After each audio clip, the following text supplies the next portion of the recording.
আসসালামু আলাইকুম। আজকে আমরা মেন্টাল এবিলিটি বা গণিতের বেশ কিছু খুঁটিনাটি টেকনিক বা তারিখ সংক্রান্ত একটা ছোট একটা স্ট্র্যাটেজি আছে আমার। সেটা হচ্ছে যে এই অঙ্ক আছে, এই অঙ্কটা করার ক্ষেত্রে আমরা ১ম এ সমস্যা ফেস করব। ১৯৭১ সালের ১লা জানুয়ারি শনিবার হয়। ৭২ সালে ১লা জানুয়ারি আমাদের বের করতে হবে। ঠিক আছে? এইখানে আমার একটা জিনিস মনে রাখতে হবে, বছরের শুরু এবং শেষের দিন সব সময় একই হয়। আমি আবারও বলছি, বছরের শুরু এবং বছরের শেষ দিন একই হয় সাধারণত। ওকে? তাহলে আমি এটা একটু লিখি। বছরের শুরু শেষ দিন একই বার হয়। অর্থাৎ অর্থাৎ আপনার পহেলা জানুয়ারি যদি আমার শনিবার হয়, ধরলাম শনিবার, তাহলে পহেলা জানুয়ারি যদি শনিবার হয় তাহলে হচ্ছে ডিসেম্বর।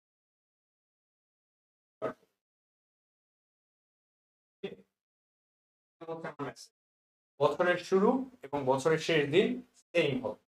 বছরের শুরু অর্থাৎ পহেলা জানুয়ারি যদি আমার শনিবার হয়, তাহলে ৩১ ডিসেম্বরে কি হবে? সেম শনিবার হবে।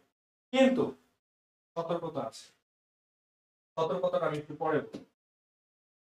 তাহলে আমার ১৯৭১ সালের পহেলা জানুয়ারি যদি আমার শনিবার হয়, 31st ডিসেম্বর সেটাও কি হবে?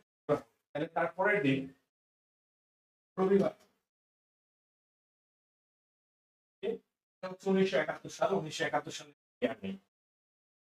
এটা ৪০০ দিয়ে ভাগ করা, যেরকম সংখ্যাগুলো একটু ইয়ার যে ৪ বছর পর পর লিপ ইয়ার হয়। লিপ ইয়ারের যে সালগুলো আছে, ঠিক আছে? যেমন লিপ ইয়ারের যে সালগুলো আছে সেগুলোতে আমার যেটা করতে হবে, এক যোগ করতে হবে। অর্থাৎ এটা যদি লিপ ইয়ারের সাল হয় তাহলে শনিবার না হয়ে এটা কি হয়ে যাবে? রবিবার হয়ে যাবে।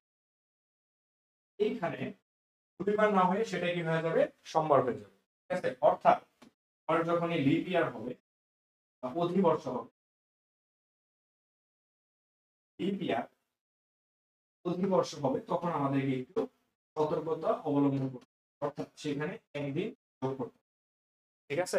আশা করি সবাইকে এই টেকনিকটা ভালো লাগে। অবশ্যই কমেন্টে জানাবেন। এই ধরনের আরো অনেক টেকনিক আমরা পরবর্তীতে শেয়ার করব। ধন্যবাদ সবাইকে। সালাম আলাইকুম।